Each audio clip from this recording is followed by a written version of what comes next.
ನನ್ನ ಜೊತೆಯಲ್ಲಿರ್ತಕ್ಕಂಥ ಯಾರಿಗೆ ನವೀನ್ ಕಿರಣ್ ಇರ್ಬೋದು, ಕೃಷ್ಣಮೂರ್ತಿ ಇರ್ಬೋದು, KV ನಾಗರಾಜ್ ಅವರು ಇರ್ಬೋದು, 2028ರ ವಿಧಾನಸಭಾ ಚುನಾವಣೆಗೆ ಇನ್ನೂ ಸಮಯವಿದ್ದರೂ ಸಹ ಚಿಕ್ಕಬಳ್ಳಾಪುರ ಕ್ಷೇತ್ರದಲ್ಲಿ ಬಿಜೆಪಿ ಟಿಕೆಟ್ ಕುರಿತ ಚರ್ಚೆ ಈಗಾಗಲೇ ಆರಂಭವಾಗಿದೆ.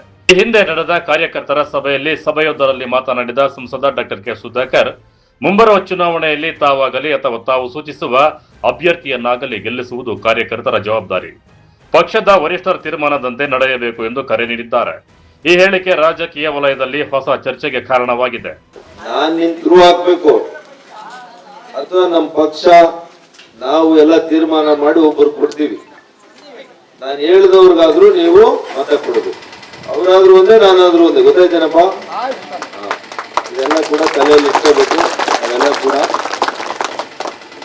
ನಾನು ಪಾರ್ಟಿಯವ್ರು MP ಆಗಿ ಇರ್ಬೇಕಂದ್ರೆ ನಾನು MP ಆಗಿರ್ತೀನಿ.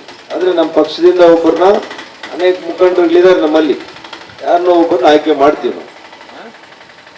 ಅರ್ಥ ಆಯ್ತಾ? ಅವ್ರಿಗೆ ನೀವು MLA ಮಾಡಬೇಕು.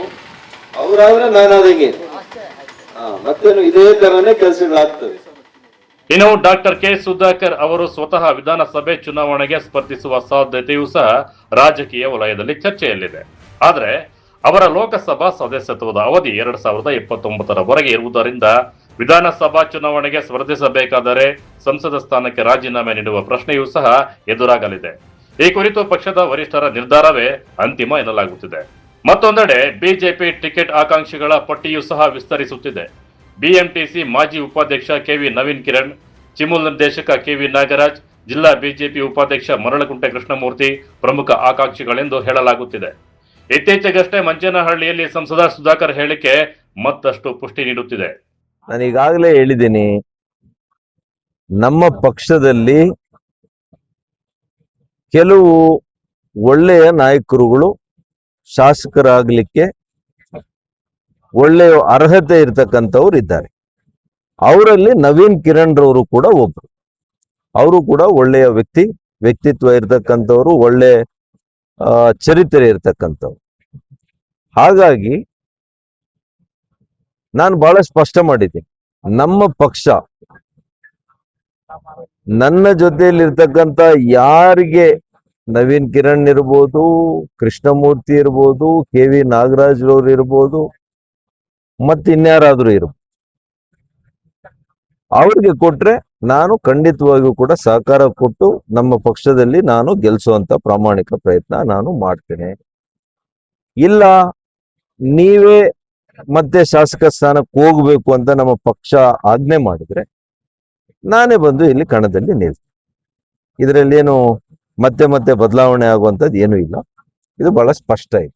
ನೀವೇ ಮತ್ತೆ ಶಾಸಕ ಸ್ಥಾನಕ್ಕೆ ಹೋಗ್ಬೇಕು ಅಂತ ನಮ್ಮ ಪಕ್ಷ ಆಜ್ಞೆ ಮಾಡಿದ್ರೆ ನಾನೇ ಬಂದು ಇಲ್ಲಿ ಕಣದಲ್ಲಿ ನಿಲ್ತೀನಿ. ನೀವೇ ಮತ್ತೆ ಶಾಸಕ ಸ್ಥಾನಕ್ಕೆ ಹೋಗ್ಬೇಕು ಅಂತ ನಮ್ಮ ಪಕ್ಷ ಆಜ್ಞೆ ಮಾಡಿದ್ರೆ ನಾನೇ ಬಂದು ಇಲ್ಲಿ ಕಣದಲ್ಲಿ ನಿಲ್ತೀನಿ. ಇದರಲ್ಲಿ ಏನು ಮತ್ತೆ ಬದಲಾವಣೆ ಆಗುವಂಥದ್ದು ಏನೂ ಇಲ್ಲ. ಇದು ಬಹಳ ಸ್ಪಷ್ಟ ಇದೆ. ಇನ್ನು KV ದತ್ತಿ ಶಿಕ್ಷಣ ಸಂಸ್ಥೆಗಳ ಅಧ್ಯಕ್ಷರಾದ KV ನವೀನ್ ಕಿರಣ್ ರವರು ಸಹ ತಮಗೆ ಅವಕಾಶ ಕಲ್ಪಿಸಿದರೆ ವರಿಷ್ಠರ ತೀರ್ಮಾನಕ್ಕೆ ಬದ್ಧನಾಗುತ್ತೇನೆ ಎಂದು ಹೇಳಿಕೆ ನೀಡಿರುವುದು ಮತ್ತಷ್ಟು ಕುತೂಹಲ ಮೂಡಿಸಿದೆ. ಆಸೆ ಇಲ್ಲ ಅನ್ನೋದಾದ್ರೆ ಸುಳ್ಳಾಗುತ್ತೆ. ಆಸೆ ಇದೆ, ಆಸೆ ಇಲ್ಲ ಅಂತ ಅಲ್ಲ. ಆದರೆ ಭಾರತೀಯ ಜನತಾ ಪಕ್ಷ ಅತ್ಯಂತ ದೊಡ್ಡ ಪಕ್ಷ. ಪಕ್ಷದಲ್ಲಿ ಆಕಾಂಕ್ಷಿಗಳು 10 ಜನ ಇರಬಹುದು. ಸೊ ನಾನು ಸಹ ಆಕಾಂಕ್ಷಿನ ಇಲ್ವಾ ಅನ್ನೋದು ಸಮಯ ನಿರ್ಧಾರ ಮಾಡ್ತದೆ. ನಮ್ಮ ನಾಯಕರಾದಂಥ ಡಾಕ್ಟರ್ ಕೆ ಸುಧಾಕರ್ ಅವರು ನಿರ್ಧಾರ ಮಾಡ್ತಾರೆ. ಭಾರತೀಯ ಜನತಾ ಪಕ್ಷ ರಾಷ್ಟ್ರ ಮಟ್ಟದಿಂದ ಹಿಡಿದು ಅನೇಕ ನಾಯಕರುಗಳಿದ್ದಾರೆ. ಪಕ್ಷ ಏನೇ ತೀರ್ಮಾನ ಮಾಡಿದ್ರು ಸಹ ಪಕ್ಷದ ಒಬ್ಬ ನಿಷ್ಠಾವಂತ ಕಾರ್ಯಕರ್ತನಾಗಿ ನನ್ನ ಸೇವೆ ಏನಿರ್ತದೆ ಅದು ಮುಂದುವರಿತದೆ. ಶಾಸಕ ಆಗೋದು ಬಿಡೋದು ಇನ್ನೊಂದು ಮತ್ತೊಂದು. ಆದರೆ ಚಿಕ್ಕಬಳ್ಳಾಪುರದ ಜನರ ಕಷ್ಟಗಳಿಗೆ ಸ್ಪಂದಿಸ್ತಕ್ಕಂಥದ್ದು ಮಾತ್ರ ನಮ್ಮದು ಸದಾಕಾಲ ಮುಂದುವರಿತದೆ. ನೋಡೋಣ, ಮುಂದಿನ ದಿನಗಳಲ್ಲಿ ಪಕ್ಷ ಏನು ತೀರ್ಮಾನ ತೆಗೆದುಕೊಂಡ್ರೆ ಅದಕ್ಕೆ ಬದ್ಧರಾಗಿರ್ತೀವಿ ಸರ್.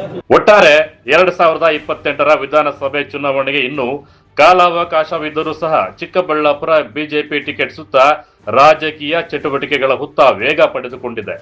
ಅಂತಿಮವಾಗಿ ಪಕ್ಷದ ವರಿಷ್ಠರು ಯಾರಿಗೆ ಅವಕಾಶ ನೀಡುತ್ತಾರೆ ಎಂಬುದೇ ಕ್ಷೇತ್ರದ ರಾಜಕೀಯದಲ್ಲಿ ಕುತೂಹಲದ ಕೇಂದ್ರ ಬಿಂದುವಾಗಿದೆ. Lakshminarayan, MMT news bureau, Chikkaballapur.